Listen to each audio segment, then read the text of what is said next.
हाँ तो बेटा, आगे अगले टॉपिक के साथ Fe Metlo enzyme, iron Metlo enzyme. ठीक है, टॉपिक तो अपने इनऑर्गेनिक में मेटलो एंजाइम है, लेकिन मैं यहाँ पर काफ़ी सारे मेटलो एंजाइम्स होते हैं। कॉपर होते हैं, आयरन होते हैं, जिंक होते हैं, ठीक है, मैग्नीज होते हैं। अपन यहाँ पर आयरन मेटलो एंजाइम यहाँ पर आज पढ़ने वाले हैं। ये टॉपिक अपन ने यहाँ पर लिया है। ठीक है, चालू करें।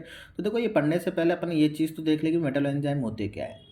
ठीक है, ये लाइन मैंने यहाँ पे नहीं लिखी है, सॉरी। देखो, कोई भी एक एंजाइम होता है ना, उसकी एक्टिव साइट्स होती है। उस एक्टिव साइट पे एक या एक से ज़्यादा आयरन मेटल, एक या एक से ज़्यादा आयन मेटल हो। समझ रहे हो बात? किसी भी एंजाइम की एक्टिव साइट पर अगर एक या एक से ज़्यादा आयन मेटल्स हो तो उसको मेटलो एंजाइम बोलते हैं। ठीक है, यहाँ पर अपन मेटल एंजाइम का एक पार्ट पढ़ रहे हैं, Fe यानी कि आयरन मेटल एंजाइम। तीन टाइप का ये होता है, पेरोक्सीडेज, कैटालेज और साइटोक्रोम P450। ठीक है, पेरोक्सीडेज की मैं यहाँ पर बात कर दूँ। पेरोक्सीडेज एंजाइम जो होता है वो क्या करता है, ऑक्सीडेशन स्टेट को कैटलाइज करता है। किसकी हेल्प से? हाइड्रोजन पेरोक्साइड की हेल्प से। तो पेरोक्सीडेज एंजाइम हाइड्रोजन पेरोक्साइड की हेल्प से ऑक्सीडेशन स्टेट को क्या करता है, कैटलाइज करता है। H2O2 को कैटलाइज कर दिया तो H2O और ऑक्सीजन में क्या हो जाएगा, टूट जाएगा। इसको क्या करता है, कैटलाइज करता है ऑक्सीडेशन स्टेट को। H2O का ऑक्सीडेशन हो रहा है ना, H2O और O2, तो इसको पेरोक्सीडेज एंजाइम क्या करता है बेटा, कैटलाइज कर देता है। पेरोक्सीडेज एंजाइम क्या होता है, एक Fe मेटलो एंजाइम होता है, जो कि यहाँ पर लिख रहा है। ये हीम प्रोटीन एंजाइम भी होता है, हीम प्रोटीन एंजाइम भी होता है, यानी कि मतलब हीम प्रोटीन एंजाइम है तो इसका मतलब हीमोग्लोबिन मायोग्लोबिन से संबंध रखेंगे, ऑक्सीजन को ट्रांसपोर्ट या स्टोरेज करेंगे। बिल्कुल ठीक है। यहाँ पर Fe जो होता है वो पोरफायरिन रिंग से एम्बेडेड रहता है। Fe पोरफायरिन रिंग अपन यहाँ पर नाइट्रोजन से शो हो रही है। देखो, पोरफायरिन रिंग जो है इस तरीके से अपन बनाते हैं, ऐसे। ठीक है, Fe पोरफायरिन रिंग से क्या होता है, अटैच्ड होता है, उसमें एम्बेडेड रहता है। ऊपर की तरफ वाटर मॉलिक्यूल होता है और नीचे की तरफ हिस्टेडिन लगा रहता है। ऊपर की तरफ वाटर मॉलिक्यूल, नीचे की तरफ हिस्टेडिन लगा रहता है। Fe यानी कि जो आयरन है यहाँ पर क्या होता है, +3 ऑक्सीडेशन स्टेट में होता है। किस में होता है बेटा, +3 ऑक्सीडेशन स्टेट में क्या होता है, आयरन अपना यहाँ पर होता है। तो यहाँ पर लिखा हुआ भी है हेयर, Fe +3 ऑक्सीडेशन स्टेट में होता है और हाई स्पिन कॉम्प्लेक्स में होता है। हाई स्पिन कॉम्प्लेक्स का मतलब समझ रहे हो, पेयरिंग नहीं होगी। जब भी ऑर्बिटल्स में इलेक्ट्रॉन्स भरे जाएंगे तो उसमें पेयरिंग नहीं होगी। हाई स्पिन का मतलब यही है कि पेयरिंग नहीं होनी है। और इसका कलर जो होता है, ग्रीन कलर पिगमेंट आता है। और आपको पता है ग्रीन कलर कब आता है, जब इलेक्ट्रॉन का ट्रांजिशन होता है लोअर टू एक्साइटेड स्टेट से होता है। तो पाई टू पाई स्टार ट्रांजिशन जब होगा, यानी कि इलेक्ट्रॉन का ट्रांसफर, यानी कि पाई टू पाई स्टार ट्रांजिशन हो रहा है नॉर्मल टू एक्साइटेड स्टेट में, ग्राउंड टू एक्साइटेड स्टेट में जब ट्रांजिशन हो रहा है इन पोरफायरिन, तो उसमें ग्रीन कलर का क्या आता है, पिगमेंट आता है। ये जो एंजाइम होते हैं, पेरोक्सीडेज एंजाइम जो होते हैं, वो पेरोक्साइड का क्या करते हैं, ऑक्सीडेशन कर देते हैं। पेरोक्सीडेज एंजाइम क्या करते हैं, पेरोक्साइड का ऑक्सीडेशन भी कर देते हैं। ये पेरोक्साइड कहाँ से आया, ये पेरोक्साइड अपने बॉडी में जो केमिकल रिएक्शंस होती है ना, उनके थ्रू प्रोड्यूस होता है। कौन, पेरोक्साइड। तो वो जो पेरोक्साइड होता है उसको पेरोक्सीडेज कैटलाइज कर देता है। क्यों? क्योंकि ये पेरोक्साइड आयन जो होती है, जो पेरोक्साइड होता है, जो केमिकल रिएक्शन से प्रोड्यूस होते हैं बॉडी के अंदर, ये टॉक्सिक नेचर के होते हैं बेटा।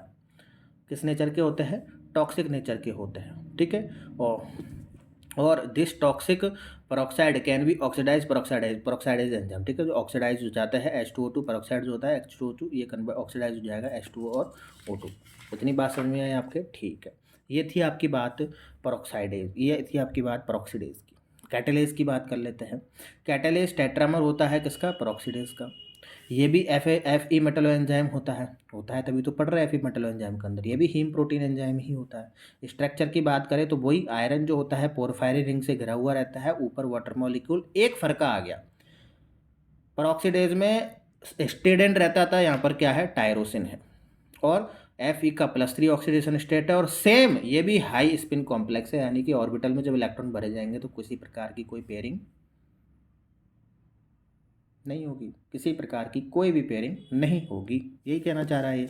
ठीक है साहब, मान ली आपकी बात। नेक्स्ट में अगर मैं देखूँ तो ये देखो, पेरोक्साइड का क्या, अब मैं यहाँ पर बात कर देता हूँ। ये कैटालाइज एंजाइम क्या कर रहा है, कैटालाइज करता है किसको, H2O2 के डिकम्पोजिशन को। H2O2 का डिकम्पोजिशन किस में होता है, डाई ऑक्सीजन में, यानी कि ऑक्सीजन में और वाटर में। तो ये हो रहा H2O2 का डिकम्पोजिशन होता है। अच्छा, ऑक्सीडेशन होगा तो केवल यहाँ डायरेक्टली होगा H2 और O2 में, डिकम्पोजिशन में रिवर्सिबल हो जाती है। आई बात समझ में? तो कैटालिस एंजाइम क्या करता है, ये जो डिकम्पोजिशन हो रहा है H2O2 का, इसको क्या कर देता है, कैटालाइज कर देता है। अब एक कैटालिस एंजाइम जो होता है वो millions of hydrogen peroxide molecule को कन्वर्ट करता है किसमें, H2 और O2 में। यानी कि ये भी कह सकते हैं कि मिलियंस, यानी कि एक कैटालिस एंजाइम हर एक सेकंड में मिलियंस ऑफ H2O2 को डिकम्पोज करता है, ये कह सकते हैं। ठीक है, यानी कि ये जो कैटालिस है या रिएक्टिविटी, कैटालिस जो है इसकी एक्टिविटी या फिर बोल सकते हैं कि जो रिएक्टिविटी है वो आपकी पेरोक्सीडेज से बहुत ज़्यादा है, क्योंकि पेरोक्सीडेज तो ऑक्सीडाइज कर रहा है, लेकिन ये तो डिकम्पोजिशन कर रहा है, ये भी ऑक्सीडाइज या डिकम्पोजिशन ही कर रहा है, लेकिन मिलियंस ऑफ टाइम्स कर रहा है एक सेकंड में। तो इसकी एक्टिविटी या रिएक्टिविटी ज़्यादा हुई नहीं हुई, वही तो बोल रहे हैं। इसमें अगर अपन देखें पोरफायरिंग में, तो एफ ई रिएक्शन मैकेनिज्म अगर इसकी देखें, कैटालिस की, पेरोक्सीडेज और कैटालिस की, तो एफ ई जो होता है थर्ड स्टेट में होता है विद पोरफायरिन। H2O2 की प्रेजेंस में ये क्या हो जाता है, आपका 5 में जाना चाहिए था। H2O2 की प्रेजेंस में क्या जाना चाहिए था, यहाँ पर O Fe आ गया, इसका O Fe आ गया, ये 5 में जाना चाहिए था बेटा, लेकिन जाता किस में है, ये 4 में जाता है। क्यों जाता है 4 में, क्योंकि जब ये रिएक्शन हो रही होती है तो ये जो पोरफायरिन रिंग है अपना एक इलेक्ट्रॉन लॉस कर देती है।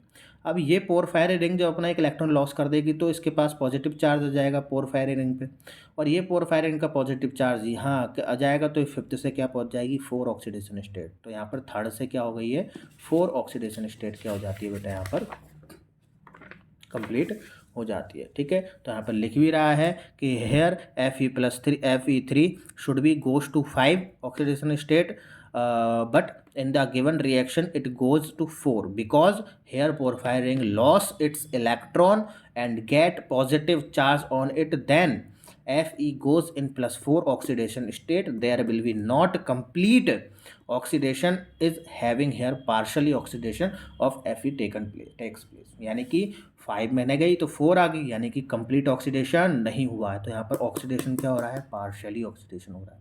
अच्छा, वो जो है पार्शियली ऑक्सीडेशन का जो रिजल्ट है उसको फिर से H2O2 के साथ करवा देंगे तो वापस अपनी मूल अवस्था में यहाँ पहुँच जाएगा, 3 में पहुँच जाएगा, प्लस O2 बाहर निकल जाएगा, O2 आपका बाहर निकल जाएगा और ये 3 ऑक्सीडेशन में पहुँच जाएगा। ठीक है, आज पेरोक्सीडेज कैटालिस देख लिया है, कल अपन लास्ट देखेंगे इसका थर्ड पार्ट, साइटोक्रोम 450। ठीक है, वो थोड़ा इंपॉर्टेंट है, वो इंडिविजुअली भी आपके एग्जाम्स में आ सकता है। ठीक है, तो तब तक के लिए बने रहिए चैनल पर, वीडियो को लाइक कर दीजिए, चैनल को सब्सक्राइब कर दीजिए, बहुत जल्द आपकी वो अपलोड कर दिया जाएगा। ठीक है, तो बहुत बहुत धन्यवाद आपका।